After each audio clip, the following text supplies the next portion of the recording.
Good afternoon. Thank you everybody for being here this afternoon. The Group of Seven summit of the seven uh,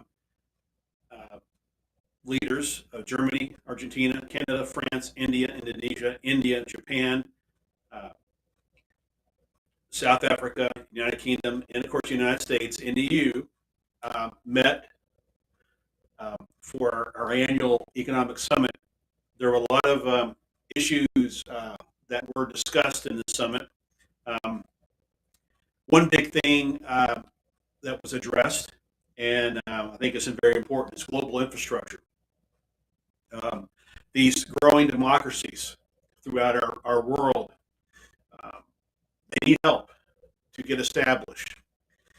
China has a stout infrastructure and stout influence throughout our hemisphere. And so it is important that each and every one of our countries pledges support economically to these developing nations, these developing democracies. We assist them as best as possible. So that was a big outcome from this economic summit. We came away from this summit reaffirming our commitment to strengthening the reliance of our democracies and working towards uh, equitable, inclusive, and sustainable solutions to global challenges, including climate change and the COVID-19 pandemic. And we reaffirmed our commitment to the rules-based international order. Taking note of last summer's communique and in recognition of dramatic changes in the geopolitical situation since then and the significant threats to democracy systems around the world, we remain steadfast in our commitment to defending peace, human rights, and the rule of law. Human security and gender equality as recognized by international law, including the United Nations Charter, and call on our international partners to join us in these efforts. We acknowledge the importance of national laws and regulations that are in place in each country to advance these principles and values of democracy. We hail all courageous defenders of democratic systems that stand against oppression and violence. And we will step up international cooperation to improve the resilience of democratic societies globally. We commit to engage with partners internationally for peace and prosperity, and will work for progress towards an equal world because we are stronger together. And I can tell you, we are stronger united and then apart. In the spirit of partnership, fighting climate change, preventing economic de- uh, disintegration and loss of biodiversity, climate finance, and supporting just economic solutions, inclusive transformation agenda, ensuring an orderly and fair energy transition, taking into account energy security, national development priorities, viable and affordable technologies, and cooperating closely in the run of the 27th conference of the parties of the United Nations Climate Change Conference, COP27. Improving food security to prevent famine and, and striving for energy security by ensuring resilient energy supply chains, noting in this context the UN Global Crisis Response Group initiative. Pursuing concerned efforts to overcome COVID-19 pandemic, and I think we've made a tremendous step forward in this. Improve vaccine distribution and production, as well as our global health, agriculture, and future health crisis within the World Health Organization in a central role. We got to be prepared for the next pandemic. I've said this numerous times. We need to stop dwelling about this current pandemic and prepare for the next one. I think we're at the endemic part of this COVID-19. but we need to be ready for the next one. And this is what this communique does. Supporting fair, non-discriminatory, rules-based, and substantive trade, raising standards of living, maintaining open and resilient economies, and strengthening the multilateral trading system, including by reaffirming the World Trade Organization. Supporting efforts to push sustainable solutions for mounting global sovereign debt, in particular within the G20 Common Framework for debt treatments beyond the debt service suspension initiative that we've talked about, while continuing to explore further solutions for vulnerable countries, including middle income countries. And that's what I just talked about earlier, about that we've got to take care of these developing nations. And this is what communique does. Fighting global inequalities and exclusions deepened during the pandemic, pursuing inclusive policies to secure recovery, as well as intensifying our efforts to meet the Sustainable Development Goals of the 2030 Agenda. Strengthening the means of implication and revisiting the Global Partnership for Sustainable Development, including by promoting equal partnerships through the G20 Compact with Africa, taking note also of the G7 efforts on infrastructure development. That's what we've said that we're going to commit to, is helping these underdeveloped nations and to protect them and grow their democracy. Protecting the freedom of expression and opinion online and offline. Assuring a free and independent media landscape throughout our work with prevalent international initiatives. Ensuring an open, free, global, and reliable and secure internet. We can all agree that's something that needs to be done. Increasing cyber resilience of digital infrastructure, including by improving sharing awareness of cyber threats and expanding cyber response cooperation. Countering hybrid threats, in particular information manipulation and interference, including disinformation. Cooperating to counter information manipulation, promote accurate information, and advocate for shared democratic values worldwide.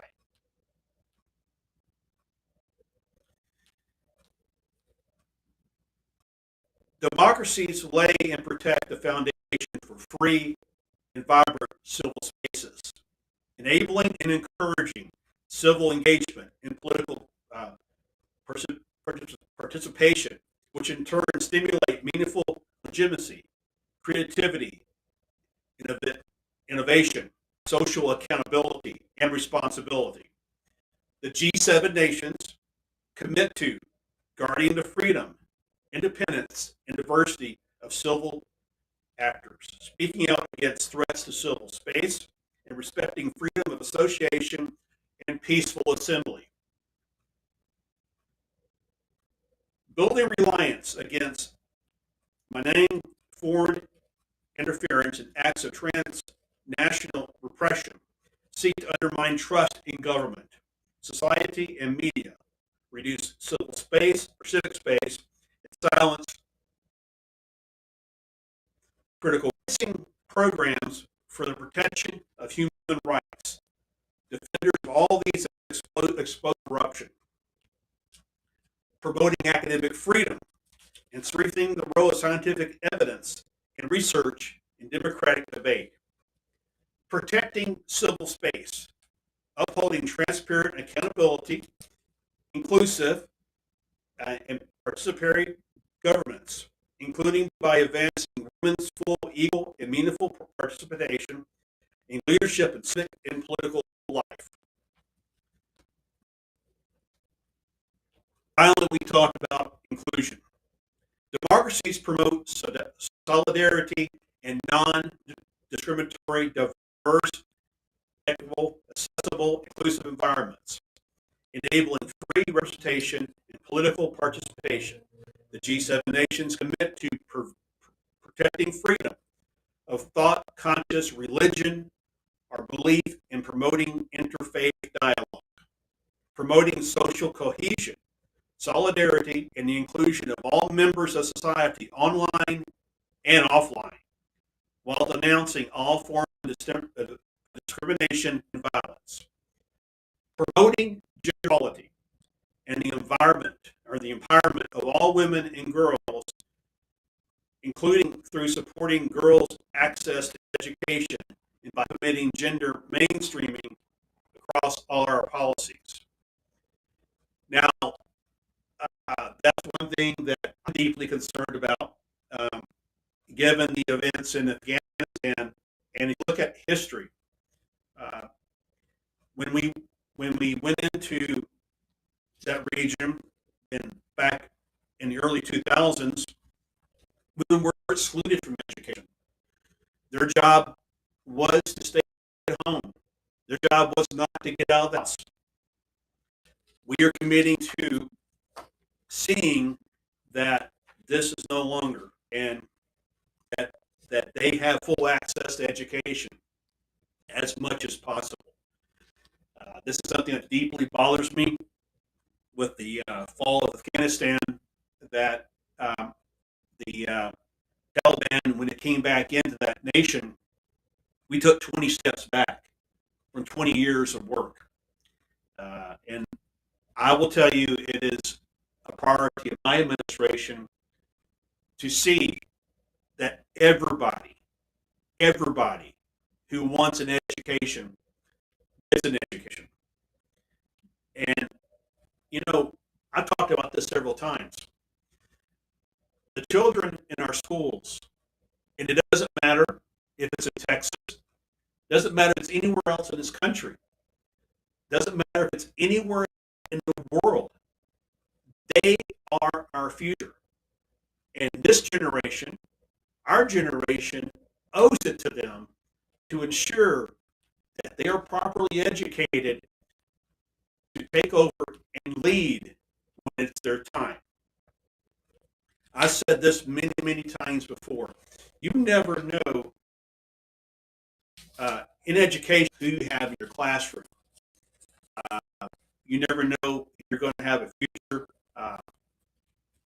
Barack Obama. You don't know if you're going to have a future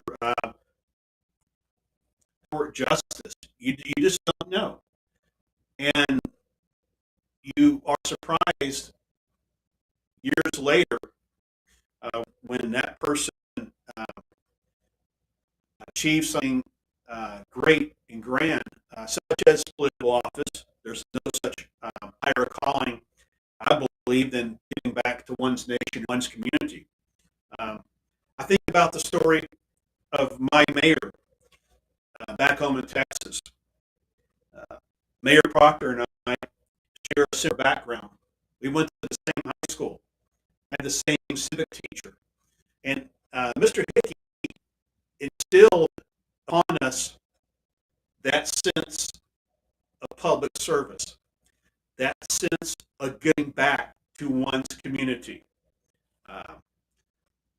Mayor Proctor has definitely followed closely the advice and has definitely done what Mr. Hickey asked of us. I'm in pursuit of doing the same thing. There's no other higher calling, I believe, than to serve one's community, one's nation. And really, that begins with education. And that's what this G-7 summit was one, bringing our world back together. It seems like we've been apart for so long because of the pandemic. But strengthening the developing nations, the democracies that are struggling. There's no greater thing, I believe, than to see a upstart democracy.